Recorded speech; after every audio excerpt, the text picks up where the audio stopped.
Hi folks, this is all the fruit and I'm in the Parque Garcia Sanabria in the city of Santa Cruz on the island of Tenerife. I decided to do a little bit of urban foraging in this park.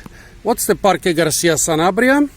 Well, to put it simply, one of the biggest and best botanic gardens in the Canary Islands and definitely the most underrated one. And yeah, that's why I like to come here and do a lot of fruit videos. And basically the Parque Garcia Sanabria, I was here usually in November and December, and this park can feed you basically, at least when it comes to the fruit. It can really provide you enough fruit so that you don't need to go to the market. But now it's January, really not the fruit season. I didn't expect too much, and the results are about, they are pretty similar to my expectations. I walked around the park for like an hour to collect the fruit because I thought a 1 hour long video would be a little bit too much for you. Maybe I will just walk a little bit for a minute or two during the video to show you a couple of the trees nearby. But basically I collected a lot of stuff, and now let's see what we have here. A lot of the fruit I have here are not in season, some are not even edible. But since there is not much, well, first, what is not here? One of the biggest staples of urban foraging in the Parque Garcia Sanabria, the different Lily Pilua Syzygium. Didn't find even a single fruit on the numerous trees. You can basically stuff your face for days with Lily Pilis here. Well, another staple of Garcia Sanabria is the Coca-Cola. It's not in season, but at least I managed to find two small puny fruit. Usually they're a bit bigger. Yeah, another thing which is not in season anymore, unfortunately, is the ice cream bean. I found a couple overripe ones on the ground. I don't even know where the domestic pine grows. I found this cone here, a very small, underdeveloped cone, not even a single developed seed inside. But this is the pine, this is the domestic pine you buy in supermarkets, the one that comes from the Mediterranean, from Italy, Spain, Turkey and so on.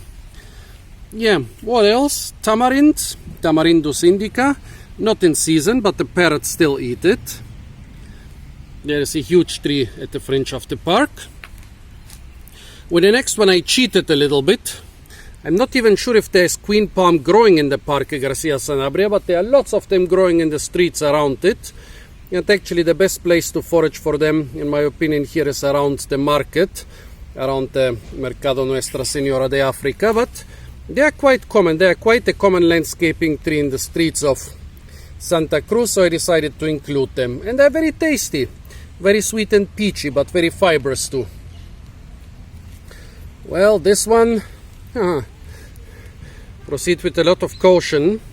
This is a Sukareishi plant. I don't even know exactly the species. Could be of the genus which is called bread fern. Well, bread fern, yeah, you can use plants of this family for food. They are actually quite an important food in some places in Africa, but they have most are very toxic, and even the edible ones you need to know how to prepare them. So despite this looking like a lot of tasty fruit or veggie stuff, the fruit is actually gigantic. The whole cone is basically the size. It's not a fruit, the whole cone is basically the size of a giant pumpkin. But nope, don't eat it. Lots of palm trees. Tenerife has hundreds of palm trees, and I actually keep forgetting the name of those two. Please tell me what they are. They are not the peach palm. They are not as tasty as the peach palm. I did not collect trees from all the palms. There was, what was there, Livingstonia and many palm trees. Well, if you want to see palm trees in Santa Cruz, better go to the Palmetum. But Garcia Sanabria also has a couple dozen. White sapote, not in season, but I managed to find one fruit and a rotten one. Catapa, or tropical almond. This is a specimen with quite small fruit, but still you'll find small edible almonds inside. Figs. I did not see Ficus carica in this park, but the selection of fig species is quite big. Actually, this one I forgot the name. A guy from Asia actually told me recently what it is. and I forgot it, but this is one of the bigger and tastier ones. Yeah, sour, not bad, not really good, but good enough to eat. Pandanus, the ornamental species here are not too great. You can basically chew the yellow part, but it's like a millimeter or two thick. The taste is quite good, but it's mostly fibers, and if you are unlucky, there will be lots of oxalate needles in there. Oh, here, by the way, a fresh catappa nut. Those were the overripe ones. There is an unripe one. When they are ripe, they are kind of reddish. Here, more figs. Lot of different figs. Actually, some of the smallest ones are quite tasty. Lots of different figs. Well, when it comes to dates, there are a couple Phoenix Tectulifera around here, but none of them was in season. It's probably something like Phoenix senegalensis. Edible dates, tasty even on some plants, yeah. Those are not too bad, but teeny tiny. The native Phoenix canariensis, not too good to eat, and those were underripe anyway. There are old olive trees here in the park. Did not find a single fruit, so I brought a dried up branch. Mahogany, at least two different species. One with teeny tiny fruit and one with gigantic fruit. Mahogany is mostly used for the timber, very famous and valuable timber. The fruit are mostly used for decoration. I think this is jacaranda, and I read somewhere that it is edible when cooked. Of course, this one is too old, but I will try to do some experiments soon. Oh, here's some more figs. Wait, this is Ficus Luratam, quite big figs, but not very tasty. Two species of Pittosporum. The fruit are not considered edible, but the seeds are very sticky. An important ornamental. The Lonix regia, the flamboyant, one of the most beautiful tropical and subtropical ornamental trees, with edible. The pods are edible when young, and the seeds are edible when older. Well, here something similar to the tamarind, both are in the Fabaceae family, but the carob or St. John's spread is sweet, while the tamarind is sweet and sour. Both are quite important for food. Acocanthera oppositifolia, bushman's poison. The bushmen use the milky sap, which comes out of every part of the plant, including the fruit, for their poison arrows, but they eat the slightly bitter fruit. What else do we have? At least 3 Kurajong or wheel of fire or Brachychiton species here. I think there are even more around the park. Be very careful when trying to get to the tasty seeds, because they are surrounded by itching powder, which can be very annoying if it gets on your clothes, and very dangerous if it gets into your eyes. The bigger species have bigger seeds, the smaller species have smaller seeds, but there are lots of them around. A kapok tree. Well, the fibers inside are very interesting. They were used for like what do you call those vests? Swimming vests you need in ships and airplanes and stuff. They were stuffed with this stuff because it's repelling water. And nowadays in Southeast Asia they make teddy bears and pillows for the babies with those, because the baby's drooling and peeing everywhere.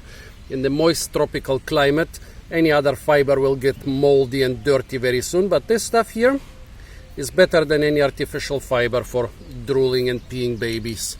Let's see what else we have. Macadamia nuts. There is only one small macadamia tree, almost shrub in the park. Cannot harvest too much, but if you want something similar to the macadamia nuts, harvest the candle nuts. They taste similar. They are bitter varieties, but here on the Canary Islands they have varieties without bitterness. The varieties without bitterness taste very similar to macadamia nuts, and there are many big trees, well, bigger trees of candle nuts here in the park. A lot more than macadamia trees. What do we have here? Some more figs, some more unidentified figs. Some more palm fruit. Of course, the pitanga or Suriname cherry. Those are not 100% ripe. I like them fully ripe. Those here are not very sweet and still quite sour, but totally edible. What have we got here? There is a Cactus Collection. Nothing is in season now, so here is a very puny mother-in-law cushion fruit to represent the Cactus Collection. Let's see, I think I mentioned pretty much everything I have here. I walked through the whole park. If I had walked for like an hour more or so, I could have found a couple more species, but this is quite a representative selection on what you can forage in this urban park of Santa Cruz. Well, just don't pick anything off the trees if possible. And also, this is a very diverse park, so most other parks on the Canary Islands you will not find such a big diversity of fruit, and especially not in January. There are lots of edible fruit you can find here in January, which I did not find in this park now. So in any big park you will find some edible stuff if you know what it's edible.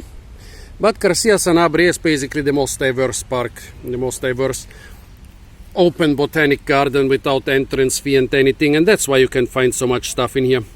So folks, wait, since I'm here, let me show you just a tiny little bit around here. Here a Pandanus tree behind the palm. You can chew on the fruit. Somewhere around here was a Zapodia, but it had no fruit now. Here a selection of palm trees. Over there that looks like a big carob tree. Well, this could provide a lot of food. A wheel of fire here. Here's some Ficus, I guess it's Ficus elastica. That's basically what the park looks like. Really beautiful. Even if you don't want to do any urban foraging, you can come here when you visit Tenerife. It's one of my favorite parks on the island of Tenerife.